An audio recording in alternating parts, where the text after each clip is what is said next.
दोस्तों नमस्कार। दोस्तों मैं बिमल शाही आप सभी लोगों का अपने चैनल में स्वागत करता हूं और उम्मीद करता हूं कि आप लोग सब लोग स्वस्थ होंगे एवं मस्त होंगे। सभी राष्ट्रवादियों सनातनियों से ये निवेदन रहेगा कि आप लोग मेरे चैनल को सब्सक्राइब कर लीजिए एवं वीडियो को लाइक एवं शेयर भी कीजिए। दोस्तों आज हम लोग बात करने वाले हैं वक्फ बोर्ड अमेंडमेंट बिल जो अभी लोकसभा और राज्यसभा में पास हुआ है, उसके बारे में हम लोग बात करने जा रहे हैं। दोस्तों जैसा कि आप लोग सब जानते हैं कि वक्फ संशोधन अधिनियम जो है, जो पहले लोकसभा में पेश हुआ था, उसके बाद इसे फिर जेपीसी में भेजा गया। जेपीसी में इनकी जो निर्धारित टाइम था, उस टाइम के बाद जब शीतकालीन सत्र में इसे पेश किया जाना था, उसके बाद इसमें और जेपीसी वालों ने इसमें और एक्सटेंशन मांगा कि हमें और समय चाहिए। तो मोदी सरकार ने इस जेपीसी में और अधिक समय दिया कि आप लोग डिस्कशन कीजिए।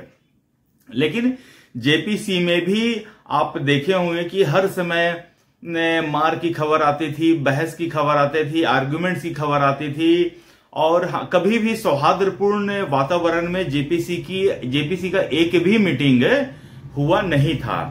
हमेशा कभी सिर फूटा है, कभी बोतल टूटा है। तो ऐसी घटनाएं जेपीसी में हुई है और फाइनली जेपीसी की रिपोर्ट तैयार की गई और उसमें जो संशोधन, जितने भी पार्टिसिपेटिंग लोग थे उन लोगों ने अपने अपने संशोधन दिए और जो जेपीसी के अध्यक्ष को सही लगा उस संशोधन को एक्ट में शामिल किया गया और जिन्हें वो सही नहीं लगा उन्होंने उसको खारिज कर दिया।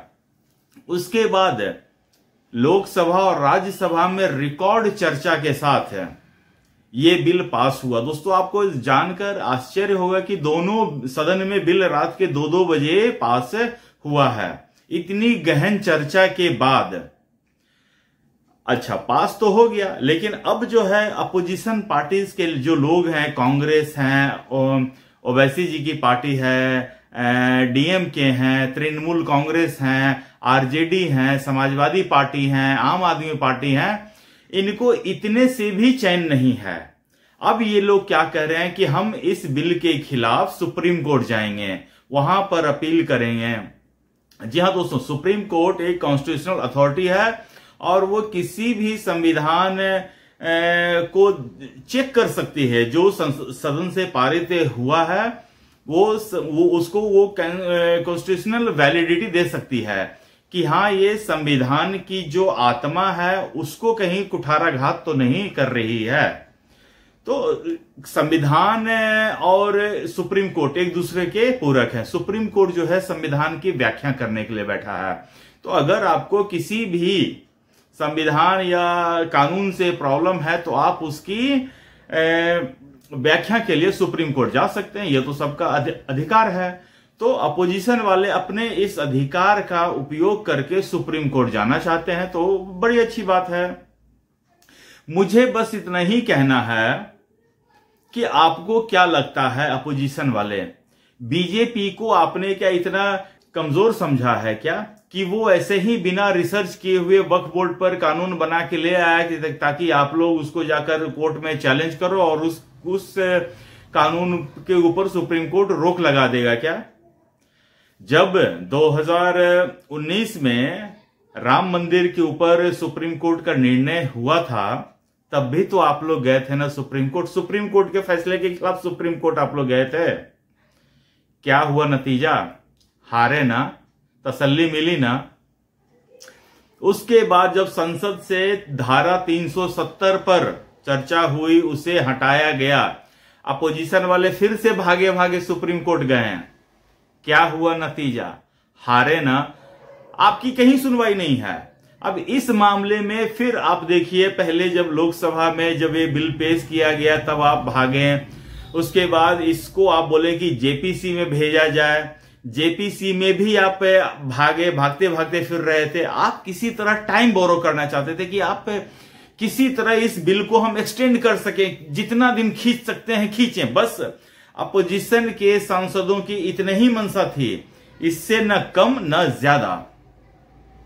लेकिन मोदी सरकार को भी तो जनता को जवाब देना है ना जनता के सामने वो किस मुंह से जाएंगे? उनसे भी तो पूछा जाएगा कि वक्फ बोर्ड पर आपने कानून बनाने की बात की तो आपने क्यों नहीं बनाया?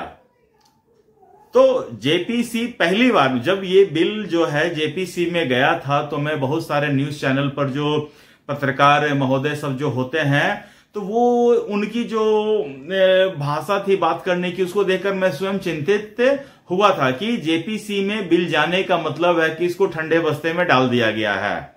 तो मुझे भी काफी निराशा हुई थी उनकी बातों को सुनकर कि इतना मेहनत से किसी ने ड्राफ्ट तैयार किया है, चर्चा हुई है, अब इसको जेपीसी में डाल देंगे। और मुझे भी लगा कि हो सकता है कि बीजेपी के पास नंबर से कम है और उन्हें जेडीयू और तेलुगुदेशम पार्टी के अंडर में उनके मतलब कि उनके एटीट्यूड पर डिपेंड करना पड़ेगा, वो समर्थन देंगे या नहीं देंगे, इस पर उनको निर्भर करना है। तो मैं भी ये सारे चीज देख रहा था, लेकिन मैं ये भूल गया था कि देश में नरेंद्र मोदी की सरकार है, अमित शाह जैसे चाणक्य की सरकार है। तो मुझे आश्चर्य नहीं है कि अमित शाह ने जेडीयू और टीडीपी दोनों को बिठाकर समझाया होगा कि देखो इससे क्या क्या फायदा हो सकता है, क्या क्या नुकसान हो सकता है। और उसके बाद दोनों पार्टियों ने सदन में समर्थन किया, इस बिल को सरकार के साथ खड़े रहे। और जितने भी अपोजिशन वाले लोग थे जो कह रहे थे कि जेडीयू साथ नहीं देगी, टीडीपी साथ नहीं देगी, सब के सब मुंह मतलब कि बने के बने रह गए हैं। मतलब कि उनके जो ख्वाब थे कि ये बिल पर बीजेपी बैकफुट पे आ जाएगी, लेकिन ऐसा कुछ भी नहीं हुआ। बीजेपी फ्रंट फुट पर खेलकर इस बिल को दोनों सदनों में भारी बहुमत से पास से करा लिया है। तो अब ये लोग सुप्रीम कोर्ट जाकर बैठे हैं, सुप्रीम कोर्ट जाने की सोच रहे हैं, तो इन लोगों को क्या लगता है कि सुप्रीम कोर्ट बेकार बैठा है कि आप लोग आएंगे बिल को? सुप्रीम कोर्ट क्या इस चीज को देखेगा नहीं कि आप लोगों ने लोकसभा में बहस किया, फिर आप लोगों ने जेपीसी में बहस किया, फिर जेपीसी में एक्सटेंशन मिला उसमें बहस किया, फिर लोकसभा और राज्यसभा में दोनों 17-17 घंटे बहस की। इससे आपका पेट नहीं भरा क्या? तो अब क्या ये लोग चाहते हैं कि जब इन नेताओं का मन भर गया है तो अब जो वकील हैं उनको ये लोग आगे करेंगे, इसमें कुछ लूप होल खोजेंगे, कुछ क्लाउजेस खोजेंगे, कुछ मतलब कि टीका टिप्पणी के लिए इसको सुप्रीम कोर्ट में पेश करने के इरादे से जाएंगे। और मुझे तो लगता है कि फिर इनके तरफ से अभिषेक मनु सिंह भी और कपिल सिब्बल उठेंगे और ये लोग सुप्रीम कोर्ट में जाएंगे बात करने के लिए। तो मुझे लगता है कि ये दोनों महाशय जो हैं, कपिल सिब्बल और अभिषेक मनु सिंह भी, आज तक जितने भी हाई प्रोफाइल केस में इनका नाम आया है, लड़े हैं, मुझे एक में भी ये दोनों महाशय जीतते हुए तो नहीं दिखे हैं। आप देख लीजिए कोई भी केस में, हाई प्रोफाइल केस जो भी हो, राम मंदिर हो, ट्रिपल तलाक, सब में ये दोनों भाई साहब सब में थे, लेकिन एक में भी जीत नहीं पाए हैं। हाँ, चोरी चमारी डकैती बेल तेल में ये लोग जीत जाते हैं और कोई इन लोगों की खास उपलब्धि नहीं होती है। तो अब देखिए, बहुत सारे जो मुसलमान के जो नेता हैं वो ये कह रहे हैं कि हम इस कानून को नहीं मानेंगे। अरे तुम्हारी खाला का घर थोड़ी रहे कि तुम नहीं मानोगे हैं? ये देश की संसद से पास किया गया कानून है, इसे हर किसी को मानना ही पड़ेगा। तुम नहीं कैसे मानोगे? एक देखिए, लालू यादव का जो बेटा है तेजस्वी यादव, वो कह रहा है कि हमारी सरकार आएगी तो हम इस बिल को फाड़कर, भैया तुम्हारी बात ही क्या, अगर तुम थोड़ा सा पढ़ लिख लेते तो तुमको पता चलता कि कूड़े में डालने के लिए भी एक प्रोसीजर होता है। तुमको अगर नहीं पता है तो अपने किसी जानकार से पूछ तो लेते, जो काफी दिनों से ये सब काम कर रहे हैं, लोकसभा राज्यसभा कानून बनाने में अपना समय दिए हैं, उनसे पूछ तो लेते कि प्रक्रिया क्या है। कचरा में फेंक दोगे, मतलब कि देश की संविधान और संस्था के प्रति कोई सम्मान की बात ही नहीं है। इसीलिए कहा जाता है विद्या ददाति विनयम। अगर तुम पढ़ लेते तो तुमको पता होता कि किस तरह से बोलना होता है किसी भी टॉपिक पर। लेकिन खैर, आज हमें इस बारे में बात नहीं करना है।